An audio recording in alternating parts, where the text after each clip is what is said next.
Assalamualaikum warahmatullahi wabarakatuh. Nama saya Nifa Ramadhani Putri. Di sini saya akan memaparkan hasil penelitian saya yang bertujuan untuk melaksanakan sidang tesis tahap 1 Program Studi Magister Pendidikan Matematika IKIP Siliwangi. Sebelumnya, perkenalkan pembimbing satu saya, Bapak Profesor Joshua Sabandar, MA PhD. Kemudian pembimbing dua saya, Bapak Dr. Haji Asepikin Sugandi, MPD. Judul tesis itu pengembangan bahan ajar pada materi luas segitiga dan segi 4 dengan menggunakan metode discovery learning berbantuan software GeoGebra untuk meningkatkan kemampuan pemahaman matematik dan self-konsep siswa SMP. Latar belakang masalah pada penelitian ini yaitu studi lapangan siswa SMP PGRI 1 Cimahi, kemudian studi kepustakaan berdasarkan penelitian Pratikno 2020 serta Putri, Nursyahban Kadarisma dan Rohaiti tahun 2018. Masalah yang ditemukan yaitu guru masih mengalami kesulitan terkait kemampuan pemahaman matematik siswa yang masih tergolong rendah. Kemudian self-concept yang ditemukan pada siswa SMP yang masih tergolong rendah. Kemudian berikutnya, kemampuan pemahaman siswa pada materi segitiga dan segi 4 masih tergolong rendah. Kemampuan pemahaman matematik kenapa di sini dianggap penting? Karena matematika terdiri dari fakta, operasi atau relasi, konsep, dan prinsip yang membutuhkan pemahaman secara bertahap dan berurutan. Kemudian, pemahaman matematik merupakan landasan penting untuk berpikir dalam menyelesaikan persoalan-persoalan matematika maupun masalah kehidupan nyata. Matematika sering membuat siswa kehilangan ketertarikan dan mempengaruhi perkembangan belajarnya. Itulah pentingnya kemampuan pemahaman matematika. Indikator kemampuan pemahaman matematika yang saya ambil dimodifikasi dari Dirjen Diknas 6, garis miring C, garis miring Kep, garis miring PP, garis miring 2004. Saya ambil 5 indikator. Yang pertama yaitu menyatakan ulang sebuah konsep, yang kedua mengembangkan syarat perlu atau syarat cukup dari suatu konsep, yang ketiga menyajikan konsep dalam berbagai bentuk representasi matematis, yang keempat mengklasifikasi objek tertentu sesuai dengan sifatnya, serta menggunakan dan memanfaatkan memilih prosedur atau operasi tertentu. Self-konsep atau konsep diri seseorang merupakan cara seorang individu menilai dirinya sendiri, mulai dari pola berpikirnya, kemampuannya, kelemahannya, kelebihannya, serta apa yang ingin dia capai di masa yang akan datang. Self-konsep yang rendah cenderung menghasilkan pencapaian prestasi yang rendah dan tingkat penampilan yang kurang baik, sedangkan orang konsep diri yang positif mampu membuat penilaian yang lebih positif dan prestasi akademik yang lebih baik. Indikator self-concept yang saya ambil pada penelitian ini modifikasi dari Nurmayanti tahun 2016. Saya ambil 5 indikator. Yang pertama itu partisipasi siswa dalam pembelajaran, kedua pandangan siswa terhadap kemampuan dirinya, ketiga kebermanfaatan matematika, keempat pandangan siswa terhadap pembelajaran matematika, serta kelima ketertarikan siswa terhadap soal matematika.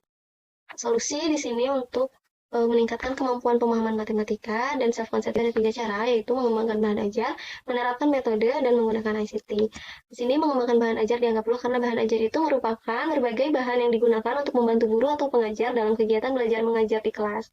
Kemudian, berbagai upaya dapat dilakukan untuk meningkatkan efektivitas pembelajaran. Salah satunya adalah dengan menyiapkan bahan ajar yang memadai.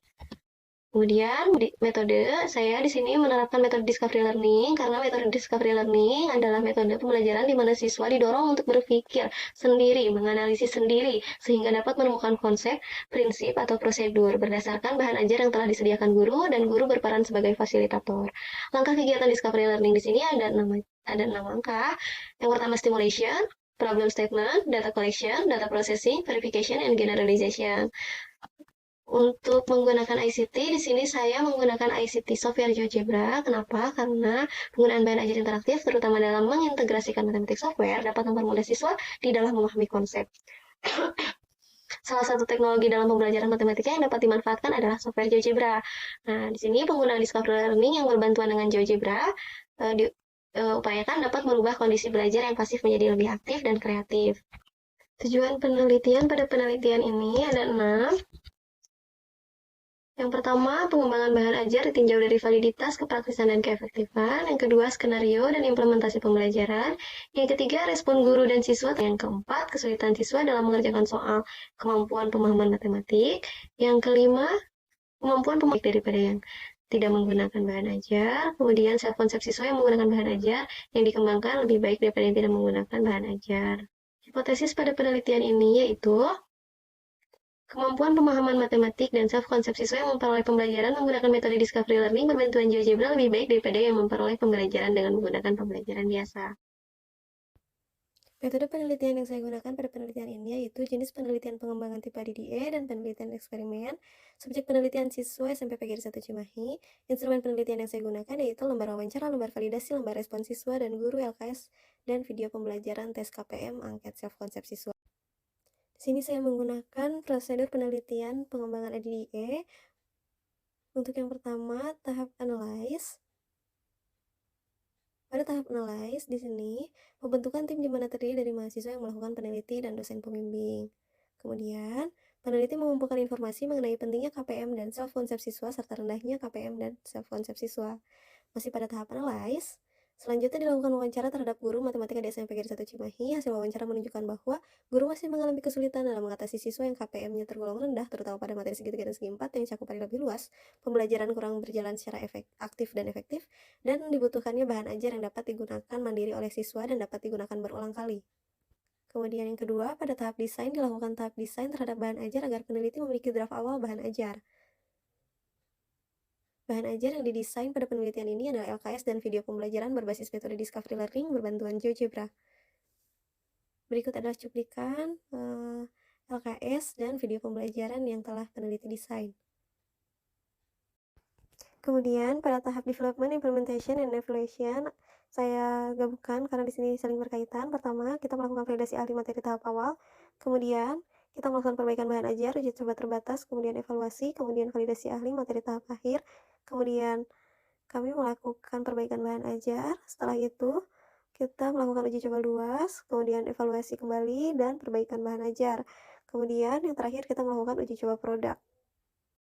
Hasil validasi ahli materi pada tahap awal dan pada tahap akhir. Di sini pada tahap awal mencapai 85,42% dengan uji kelayakan sangat layak. Kemudian pada tahap akhir plus 10% dan uji kelayakan sangat layak. Nah, untuk hasil ahli ICT, tahap awal memperoleh 85% dengan taraf sangat layak, dan kemudian tahap akhir 85,67% sangat layak. Kemudian pada hasil penelitian, di sini ada hasil keterbacaan siswa di uji coba terbatas dan luas. Di sebelah kiri saya ada uji coba terbatas. Di sini siswa mencapai 68,96% dengan kategori baik, sedangkan pada uji coba luas mencapai 84,2% dengan kategori sangat baik. Kemudian hasil uji kepraktisan, uji coba terbatas dan luas. Di sini pada uji coba terbatas kategori baik, kemudian pada uji coba luas mencapai 80,53% dengan kategori sangat baik.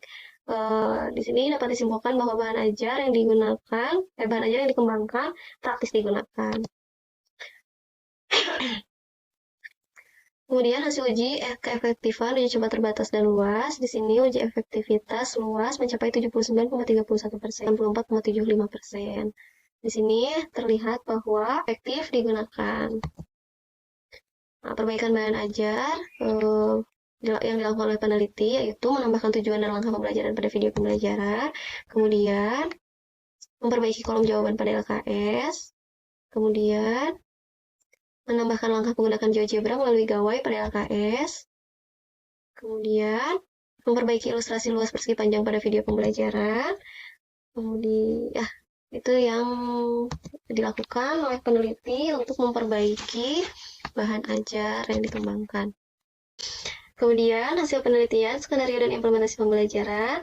Pembelajaran berjalan baik sesuai dengan RPP dan langkah discovery learning. Di sini tampak ada gambar kegiatan pendahuluan dan pemberian stimulus, kemudian kegiatan siswa mengidentifikasi masalah, kemudian siswa mengumpulkan, mengolah, dan membuktikan data, kemudian siswa melakukan generalisasi, dan yang terakhir siswa mencoba menggunakan. Untuk hasil penelitian respon siswa terhadap pembelajaran pada saat uji produk kelas eksperimen di sini mencapai persentase sebesar 82,10%. Kemudian di sini terlihat ada respon guru terhadap pembelajaran pada saat uji produk kelas eksperimen. Di sini rata-rata persentase mencapai 87,5% dan kategori sangat baik. Di sini artinya respon guru juga sangat baik terhadap bahan ajar yang dikembangkan oleh peneliti.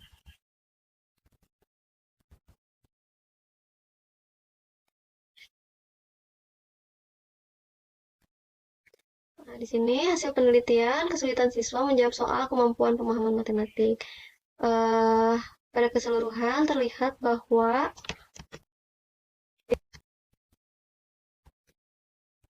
di sini terlihat bahwa soal nomor 2 dan soal nomor 5 sulit diselesaikan oleh siswa. Analisis kesalahan siswa dalam menjawab soal nomor 2 di sini tergambar. Di sini indikatornya mengembangkan syarat perlu atau syarat cukup dari suatu konsep. Hasil analisisnya, siswa sudah dapat mengkonstruksi gambar yang dimaksud pada soal. Ini sudah benar. Siswa mampu memberikan argumen bahwa informasi pada soal dianggap sudah cukup untuk menentukan panjang diagonal AC. Kemudian hanya saja siswa tersebut masih keliru dalam melakukan perhitungan.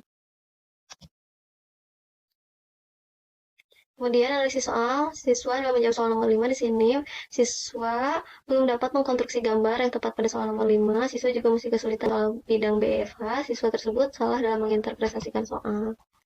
Nah, kemudian hasil penelitian dari kemampuan pemahaman matematik. Di sini ada hasil uji normalitas pretest kemampuan pemahaman matematis. Untuk hasil pretest di sini kita lakukan uji normalitas, kemudian terlihat bahwa dua kelas tersebut kurang dari 0,05, maka HO ditolak. Maka H0 ditolak, H0 ditolak, maka ini tidak normal, tidak berdistribusi normal. Kemudian dilanjutkan ke uji Mann-Whitney pretest kemampuan pemahaman matematik, diperoleh nilai signifikan 0,8. Ini artinya lebih besar dari 0,05, maka H0 diterima. Maka adalah tidak ada perbedaan awal kemampuan pemahaman siswa antara kelas eksperimen dan kelas kontrol. Kemudian, hasil uji normalitas proses kemampuan pemahaman dilakukan, uji normalitas, terlihat bahwa 2,05 maka H0 ditolak. Artinya ini tidak berdistribusi normal. Kemudian dilanjutkan uji Mann-Whitney, terlihat bahwa nilai signifikansi 0,00 kurang dari 0,05 maka H0 ditolak. Kesimpulannya adalah pencapaian kemampuan pemahaman kelas eksperimen lebih baik daripada kelas kontrol. Selanjutnya,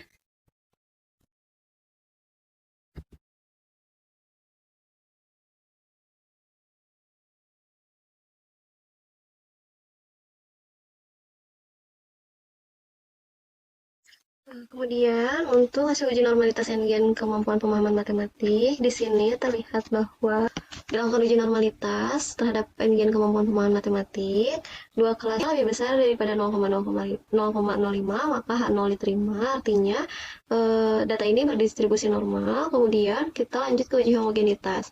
Pada uji homogenitas terlihat bahwa nilai signifikan 0,025 kurang dari 0,05 maka H0 ditolak. Artinya ini tidak homogen. Maka dilanjutkan ke uji T-aksen. Hasil uji perbedaan dua rata-rata NGen kemampuan 0,00. Ini hasilnya kurang dari 0,05 maka H0 ditolak. Kesimpulannya itu peningkatan kemampuan pemahaman matematik kelas eksperimen lebih baik daripada kelas kontrol. Selanjutnya, untuk hasil uji normalitas non-tes angket awal self-konsep siswa, di sini kita uji normalitas, kita lakukan uji normalitas, kemudian diperoleh hasil bahwa non-tes angket awal self-konsep ini berdistribusi normal, karena lebih dari sama dengan 0,05 hasilnya. 066 lebih dari sama dengan 0,05 maka H0 diterima. Ini kemudian lanjut ke uji T. Untuk hasilnya, di sini terlihat nilai signifikannya 0,154. Ini hasilnya lebih dari sama dengan 0,05, maka H0 diterima. Kesimpulannya adalah bahwa tidak ada perbedaan awal self-konsep siswa antara kelas eksperimen dan kelas kontrol. Lanjut, untuk uji normalitas non-tes angket akhir self-konsep siswa, kita lakukan uji normalitas. Di sini terlihat bahwa dua kelas tersebut berdistribusi normal, lebih dari sama dengan 0,05 maka 0 diterima. Ini berdistribusi normal. Lanjut ke homogenitas, terdapat nilai signifikan 0,174 lebih dari 0,05 maka H0 diterima. Kemudian lanjut ke uji T, karena ini homogen. Lanjut ke uji T, di uji T terdapat nilai signifikan 0,08 maka H0 di 0,05. Kesimpulannya adalah pencapaian satu kelas eksperimen lebih baik daripada kelas kontrol. Kemudian yang terakhir ada hasil uji normalitas NGen self-konsep siswa. Di sini kami lakukan saya lakukan uji normalitas N-Gain self-konsep siswa. Terlihat bahwa dua kelas ini berdistribusi normal datanya, kemudian dilanjutkan ke uji homogen. Pada uji homogen dilihat nilai signifikannya 0,017 ya, lebih kecil dari 0,05, maka H0 ditolak, lanjut ke uji T-aksen karena ini tidak homogen. Ini hasilnya kurang dari 0,00, maka H0 ditolak. Karena H0 ditolak, maka kesimpulannya peningkatan self-konsep siswa kelas eksperimen pada kelas kontrol. Terima kasih, oke, cukup sampai di sini. Assalamualaikum warahmatullahi wabarakatuh.